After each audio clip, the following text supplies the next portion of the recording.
Welcome, welcome, brothers and sisters, the 12 tribes of Israel. I am Sister Sisi, and I want to thank you for joining me today on WONI Community Focus. Today, our guest is Sister Tehillah Ben Dan of the Kefar. She is a language expert and coach of Hebrew. She founded the Kefar, or she started her education in this work in 2007, and she has had the pleasure of coaching people in Israel as well as the United States. Welcome, sister. How are you? I'm wonderful. Thank you for having me. How are you? I'm good. Thank you so much for joining us today and being so patient with us. Now tell us, what is your background in Hebrew? Because many of us are just coming in and we're grabbing little words and we know how to say shalom. So what is your background? It's a little different. It is. So I had the fortune of being born to two parents who decided that they wanted to learn Hebrew before they had children.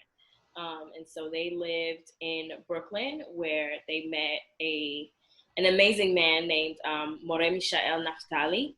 Mm-hmm. And he was sort of like the pioneer for them in Hebrew language. And so they learned Hebrew under him. And then when they had children, they spoke to us in Hebrew. So I got my foundation definitely at home. I learned how to read. I learned how to write. I had my vocabulary. When we started school, we sort of slacked off like a lot of people do, and spoke a lot more English, but we always still read the Torah and everything in Hebrew. So we had that foundation that never got lost. But for me, the spark came, or I guess the rebirth or respark came the first time that I went to Israel. Mm-hmm. It was 2009. Mm-hmm. And I just listened to everything. Like I was there, I took it all in, I listened to so much. And when I came back, I decided, okay, I really want to take this seriously and just get on it. And so I would read everything, I would listen to music, I would watch shows. I didn't really do a lot of formal studies. I have done here and there with private tutors, but a lot of it was just determination and self-study. And then I started a early learning program in 2014. That was my jump into Hebrew language education. I said, let me see if I can do this. And so I moved from Brooklyn to North Carolina in Charlotte, and I opened up this program in my home, and it went really, really well. And we taught everything, all the subjects in Hebrew and in English. So the children left school being fully bilingual. They could read, they could write, they could speak. And then in 2015, I started teaching online, and there you go. The rest is history. Wow. Well, that is a lot. I mean, you have really accomplished a lot. And I'm imagining that with you being immersed as a child, you kind of were able to look at these things as an adult and say, wow, I really appreciate my family and my parents for learning this early, and me being able to be immersed in it is a gift, because like I said, the rest of us, we shalom, we don't really know much. So, so it's a wonderful thing. So what I'm wondering is, when you're learning Hebrew, as in English, I could be from New York, or I could be from St. Louis, or, the West Coast, East Coast. There's different dialects. Is it the same thing when you're learning Hebrew? Less dialects and more so accents. Okay. So speakers, for instance, from Arabic speaking countries, from North Africa or in what they call the Middle East, they tend to, there are certain letters that they pronounce a little bit differently than what mainstream Hebrew speakers pronounce. Mm-hmm. There's also sounds in Hebrew that we believe existed in biblical Hebrew that aren't really used now. And there are people who still adhere to those sounds and use those sounds. But I wouldn't say really that it's dialect. It's more about different accents. Okay. So what is the difference? Again, we're also catering to people who are brand new, because hallelujah, there are people coming in every day.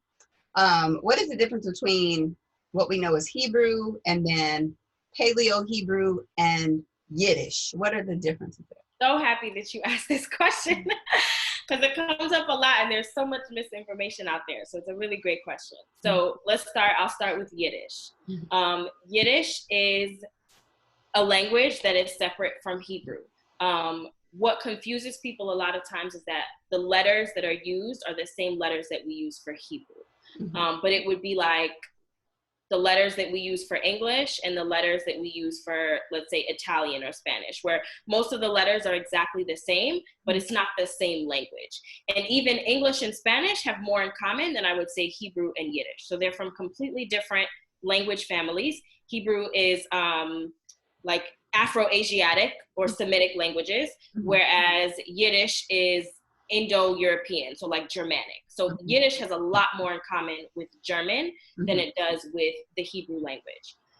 There are some influences of grammar, Yiddish grammar on modern Hebrew, just because a lot of the speakers of modern Hebrew have European backgrounds. So there are some influences on modern Hebrew grammar that do come from Yiddish. But if you speak Yiddish, you will not understand Hebrew. And if you speak Hebrew, you will not understand Yiddish. There are some communities in Israel where and actually even here in the States, in Brooklyn, there are communities where they only speak Yiddish, usually from like Western Europe, they only speak Yiddish. And in Israel, where the language is Hebrew, they will need to give, let's say, the military that goes into that area or the police officers, they have to give them dictionaries and translators so that they can communicate with each other. So they are two completely different languages. Wow, that's amazing. Yes. Because I think, well, what I'm thinking is us finding out who we are as the Israelites, and then we see the other people, and we look at them and we look at their dress, and we kind of take on their culture without understanding that there is a difference there. So if they're speaking this, then we think that because this goes along with that culture and that's who we know that we really are, we tend to try to adapt to that. Do you think that that might be true? I think actually the opposite is the case. I think that what happens is people are so quick to, or they dismiss anything that they consider to be European, which is one thing, and Yiddish is that thing. But then when they see people who they also perceive to be European speaking Hebrew, they assume that it's all the same thing. And so it really just comes from ignorance, because the people who are saying that Yiddish and Hebrew are the same thing don't know Yiddish and they don't know Hebrew. So it's the wrong people spreading the wrong message, that in trying to get rid of and distance themselves from things that are foreign and that are European, they're doing the wrong things. So that's where that. Okay, they're disconnecting in ignorance. They're disconnecting and connecting. In desire to move away from and to be more pure and Afrocentric in their approach, you're dismissing the wrong things. So Yiddish is fine. Like there's no Yiddish in the Tanakh. Like that's fine. If you don't want to speak Yiddish, get rid of it. But to say that Hebrew and Yiddish are the same thing is just factually incorrect. It would be like if I'm telling you right now that I'm talking to you in Japanese. I'm not. It's not a matter of opinion. I'm not speaking Japanese. Right. Absolutely. Wow. That does clear it up for a lot of people, because I mean, there's so much misinformation out there, and it's important that we talk about these things so that people will know. Now, what is Paleo Hebrew? What is that? So Paleo Hebrew, it's also called Proto-Hebrew, also called Ancient Hebrew, is essentially Phoenician. And it is a writing system.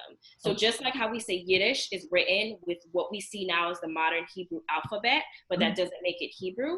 So ancient Hebrew was written using the Phoenician alphabet, but they are different languages. So when people say like they're speaking Paleo Hebrew as opposed to modern Hebrew, it would be like if I tell you that I'm speaking Times New Roman and you're speaking Common Sans, or I'm speaking capital letters and you're speaking script, right? It's a writing system, all for the same language. So whether I write the word bait in ancient Hebrew or Paleo Hebrew, or I write it using the modern Hebrew script, or I write it using the handwriting script for Hebrew, it's all the same word. We're pronouncing it all the same way. It's one language. We're just writing it differently. So Okay. Paleo Hebrew is a writing system. It's not a completely separate language. It's a writing system. Okay. Yes, just like That's if I were to write important. it in script, or this is a writing system. So whether I wrote this in Paleo Hebrew, it would be the same thing.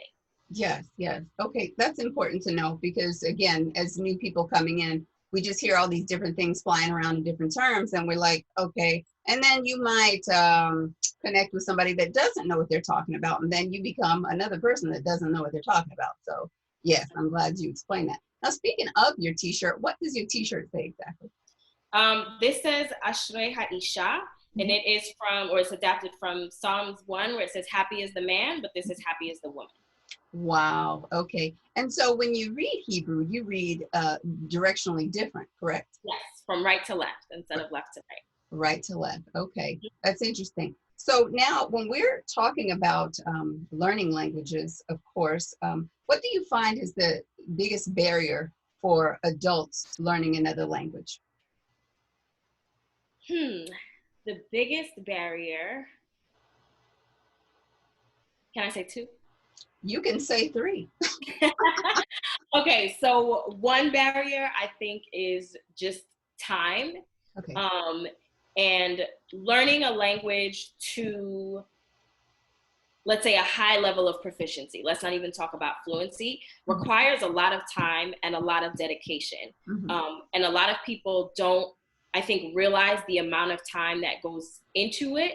And sometimes they either get a little frustrated because they feel like they're not making the progress that they want, or the constant sort of starting and stopping is stunting their growth. Because with language, if you don't use it, you will lose it. So if you take these long breaks, by the time you come back, you've forgotten everything that you learned. Wow. So that's one. The other is that I think people don't really know how to learn a language.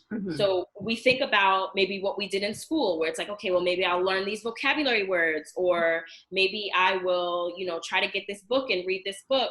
And they don't really know like how to put all of these things together to actually acquire the language. Language acquisition is different from just learning about the language. You can learn all of the like rules of conjugation, but can you actually use it in everyday conversation?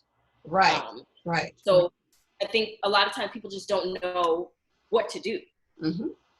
Now, would you say the first stages of learning would be the understanding of it? Because I'll give you an example.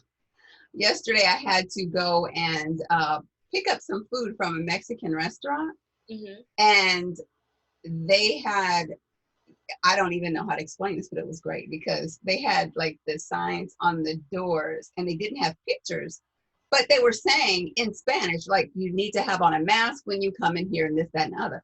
Now, because I already know what the sign is going to say, I was actually really able to read that sign, because I do know a little bit of Spanish, but I wouldn't say drop me off in Mexico and I'm good.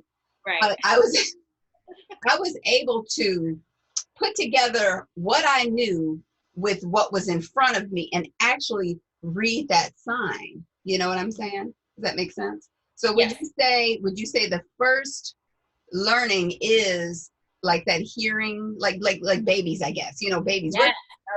We're talking to babies, and babies understand us, but they cannot enunciate and they cannot say what we can say, but they can definitely understand. Yes. So absolutely, it makes complete sense, and you're right.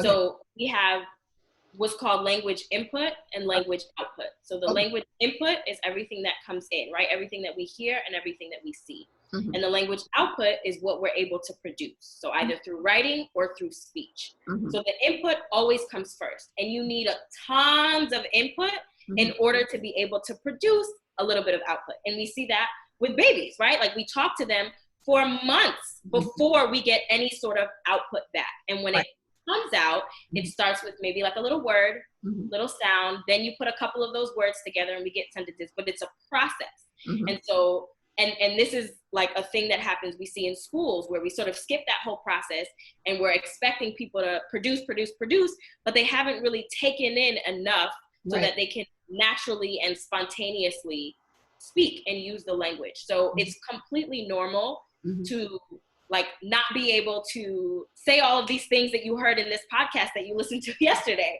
Like you need to listen to a lot of things, a lot, and not only just random things, but they have to be things that you can understand. Mm-hmm.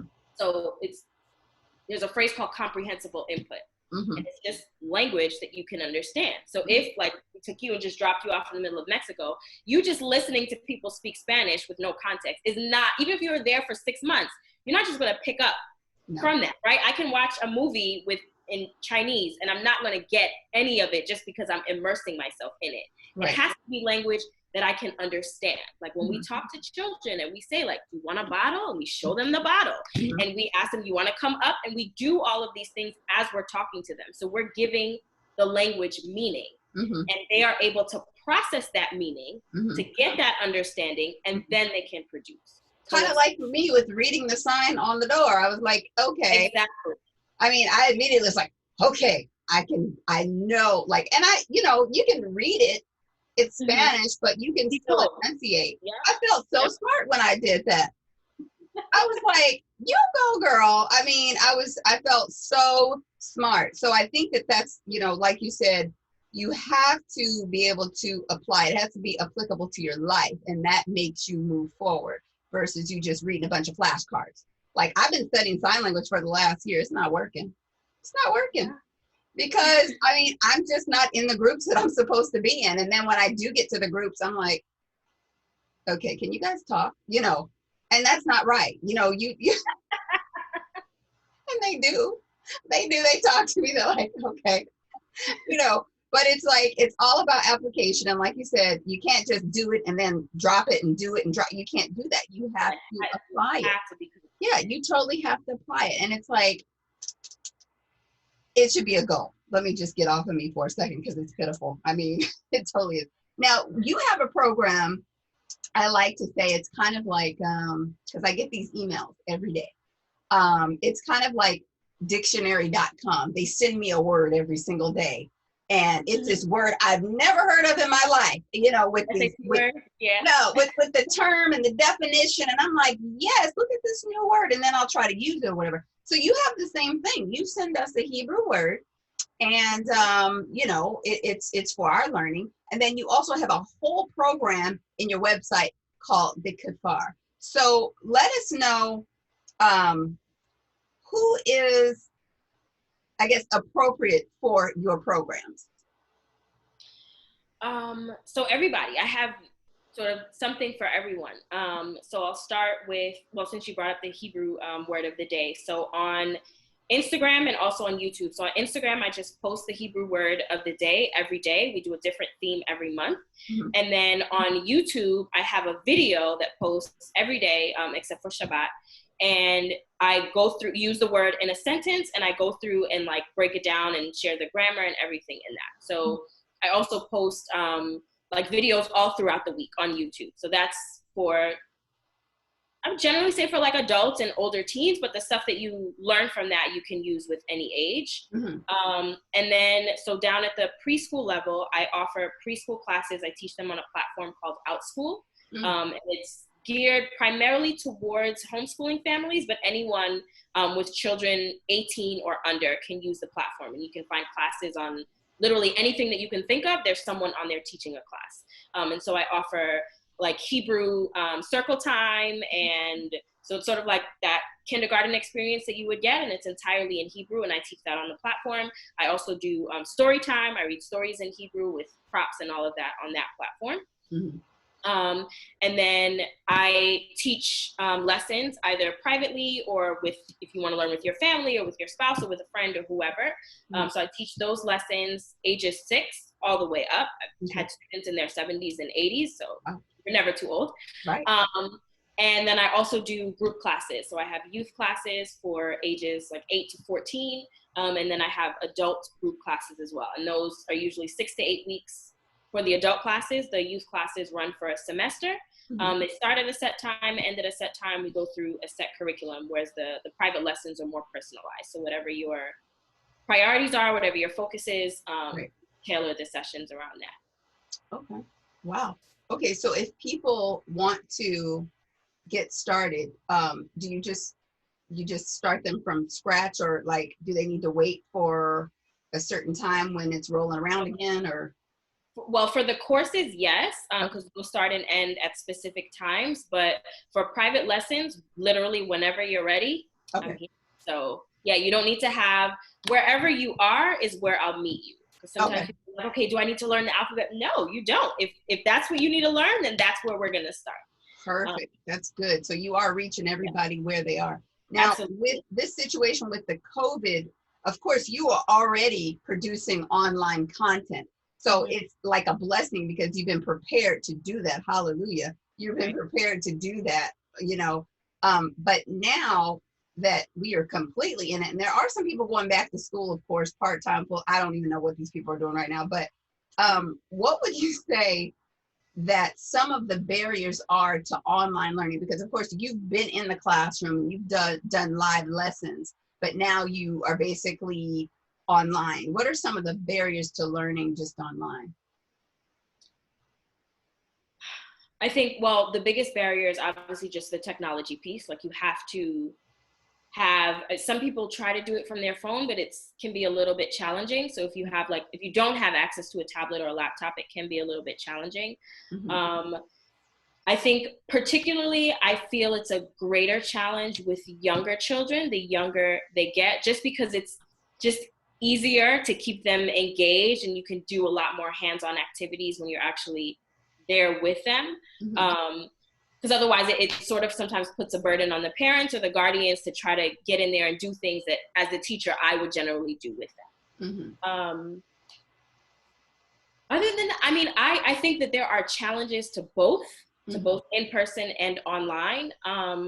But I think that there are a lot of really great things that you can do with online education. And so ultimately that's why I chose, having done both, that I wanted to just go with online. Because I think being able to access technology and have all of the resources that are available in the session, I think it adds a level of enrichment that isn't generally available in the classroom. Not to say that there aren't things in the classroom that you can't do online, but I think that there are definitely advantages and disadvantages to both. Okay. Well, I have one more question and I'll let you tell us whatever you need to tell us. So, what was I going to ask you? I was so involved in what you were saying. Yeah, do you have anything else that you think that we should know? Like if people want to join you online, how would they reach out to you? What are your social media handles? Can you let us know that information? Absolutely. So one thing that I neglected to mention that I do want everybody to know about is I am on a platform called Patreon. And Patreon is a platform that allows people to support content creators in exchange for certain perks. So for instance, some of my perks include a free live Q&A session every month or bonus videos that aren't on YouTube. And one of the things about Patreon is that it lets you set milestones that you and your community work towards together. And so one of my milestones, I said when I hit 40 patrons, I was going to launch a free class every month to teach the alphabet, the Hebrew alphabet. Oh, wow. And so I passed that. We're at 50 something patrons now. But so this month I started and we launched the first class and I taught it this past Sunday. Free class, teach the Hebrew letters and all of their sounds. It's a 90-minute called the alphabet boot camp. Okay. And so that is available. Every month, anyone is welcome. You can come to as many of them as you would like. And the next one is September 14th. Okay.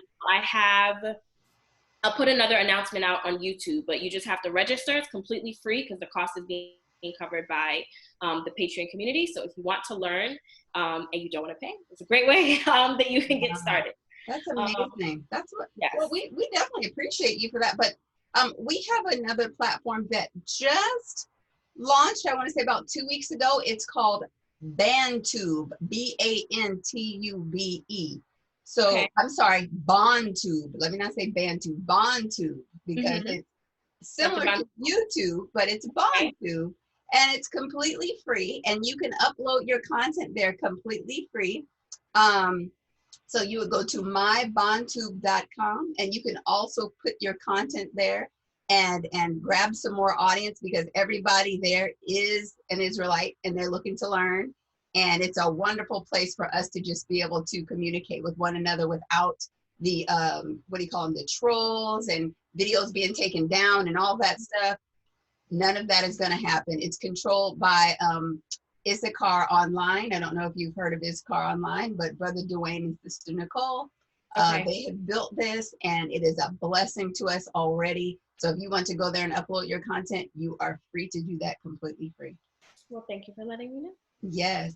Well, we thank you so much for joining us today on WONI Community Focus, and we would like to invite you back if you have any other things coming up. If you have something you want to say, we invite you at any time. And if you are a person listening and you have a business or ministry and you want to interview with us, contact us at onenationisrael@gmail.com. That's the number onenationisrael@gmail.com. And just put down, you know, you want to interview with Sister SISI.